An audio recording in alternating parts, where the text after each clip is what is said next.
Welcome back once again to Danny's Media. Now, ladies and gentlemen, I keep on reminding you on this platform on how all the national media center in the Republic of Kenya, except KBC, have decided that they are not going to defend the government of William Samoei Ruto while Kenyans are suffering across the country of Kenya on the ground as we are approaching 2027 general election.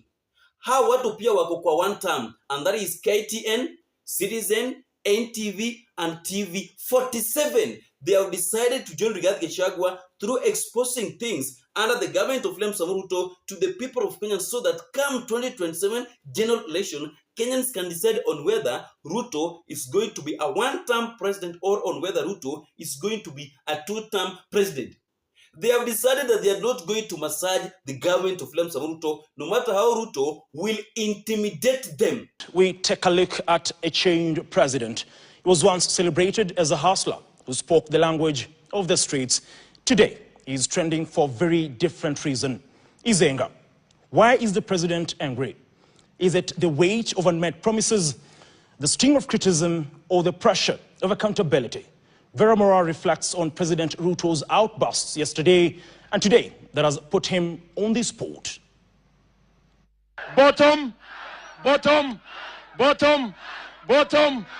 President William Ruto, a man who once stood as a symbol of hope, a self-proclaimed hustler who spoke the language of the streets, a man of God and grit, because he openly aligned himself with the church, often quoting scriptures.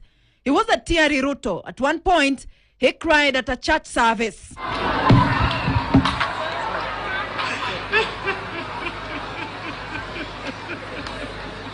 Ruto prayed with the faithful and promised to uplift the downtrodden. And now, Shame on you. Shame on you. Huyo mtu apotee asipotee. he has taken off his gloves, lashing out fellow politicians for getting the virtues of love and unity. Wewe umeenda ukatia mimba watoto wawili watoto rika ya watoto wako, alafu hao watoto ukawaua, alafu unatuambia mambo ya mauaji. Muuaji ni nani? Ni huyo mshenzi, si huyo mshenzi? Rafiki yangu wewe. The man who once wept in prayer is now an angry man. His anger is demonstrated by the tone of his public speeches. Tumbo karibu inararua shati, kichwa karibu inapasuka. Mimi nawaambia tafadhali, endeni kwa gym, punguza ratili yenu, punguza chakula. Munalala kwa mkutano mchana kiholela, hata hewa munaharibu. Please, wacheni hiyo upuzi. It is all childish to make fun of people's weight. I think we used to call it mchongano when we were kids. We should leave it there.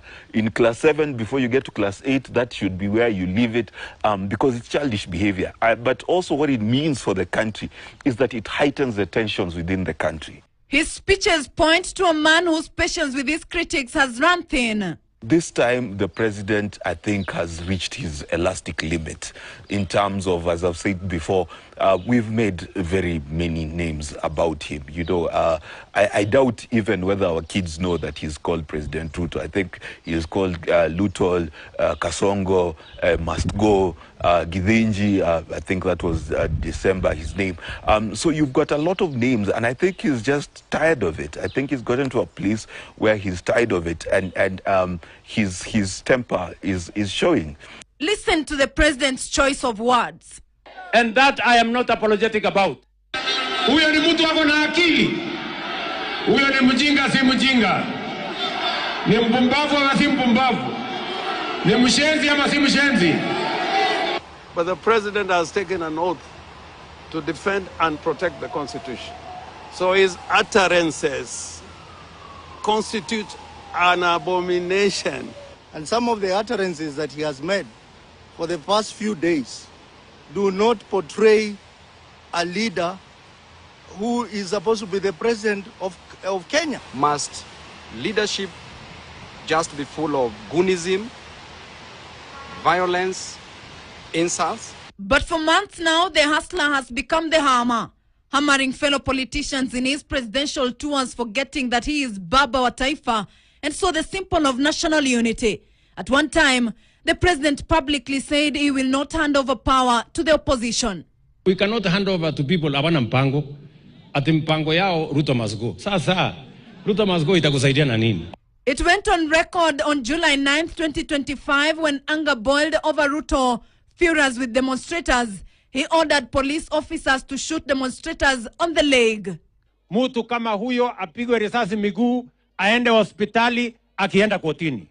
We ask, why is the president angry? Perhaps because his economic vision, the bottom-up model, has failed to achieve. The Hustler Fund is plowed by bad loans and Nyota has stumbled. The housing program has missed targets. Jobs remain scarce as the cost of living remain high.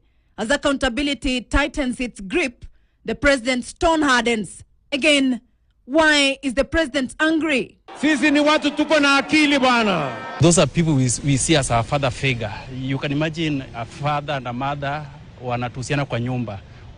What becomes of the children? So hiyo Ruto hapo, Rais Ruto alienda chini sana. President alifanya kitu mbaya. Sio kitu kizuri akitusiana in a public, watu wanamuona. Si rais, hiyo si maneno ya kiongozi kabisa. Kiongozi ambaye anaongoza wananchi wengi anatuambia maneno ya watu wako chini yake, ili hali yeye ndio kiongozi wao. Anatuambia tufanye nini sisi. Sasa hii hatutaki vita. Sasa hii tunataka maendeleo Kenya, maungano, tuungane pamoja. Sasa tutaki ukabila. Sasa hawa wanaleta ukabila. The question now, is the president still listening? Because the hustler's humility seems to have given way to a ruler. Wamema kama mbaya ni mbaya, because as we speak right now, the CS of Wealth, Aden Duale, have been threatening journalists.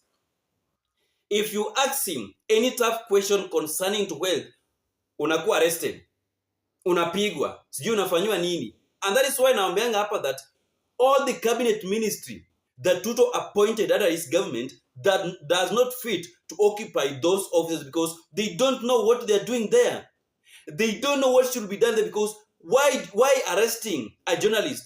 Because they have asked you something concerning to your docket, and it's something that was making sense.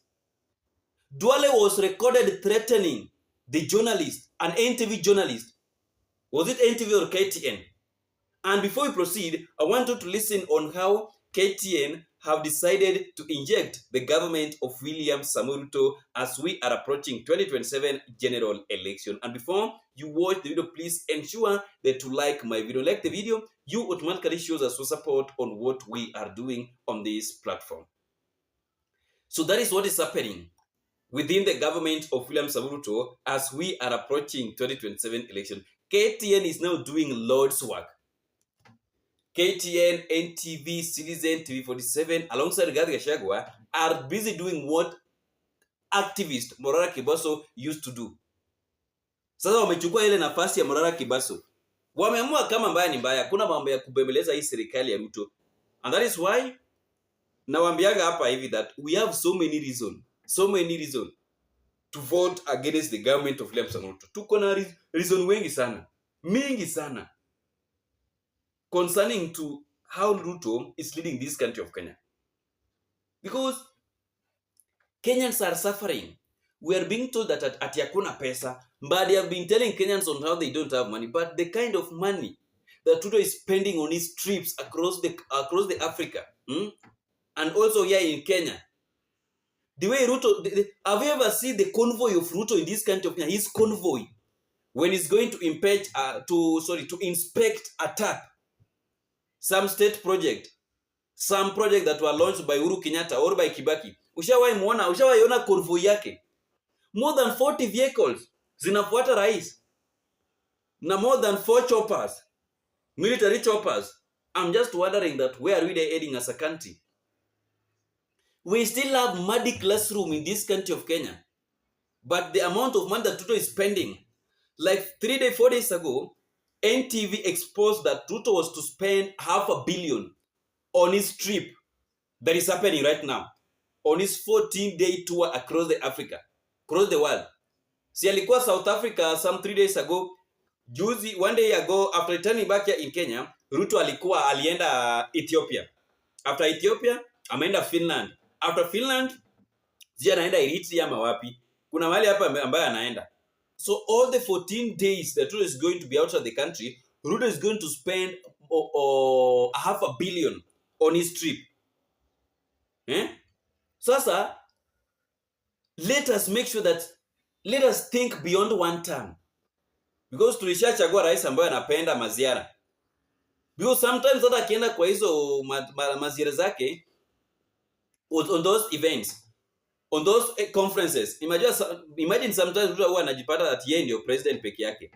Other countries wametuma ma PSS, ma ministers, ma prime ministers, na yeye ndiye anajipata huko akiwa peke yake. You know, even if Museveni is a dictator, but Museveni does not like traveling a lot. Same to the president of Tanzania. They don't like traveling a lot. Ruto akienda kwa hizo ma conferences, huwa anakutana tu na ma PSS wa countries zingine, ma ministers, ma CSS, ma prime minister, ma advisor, yani nashangaa tu ma deputy president. Hizi ma press conferences Ruto anafaa wachie, ama conferences sio press, anafaa achie vitu kama Kindiki, the CS of Interior Kipchumba Murkomen, Prime Minister Musalia Mudavadi, but si ati yeye ndiye anaenda. Mbona anahepa nchi yake? Hapa ni kurudi tu kuchange manguo na kugoogle press conferences yenye inaweza kuwa mahali za president. Thank you so much, and may God bless you, ladies and gentlemen. Let us meet in the next video that is going to be uploaded shortly within no time. Bye bye.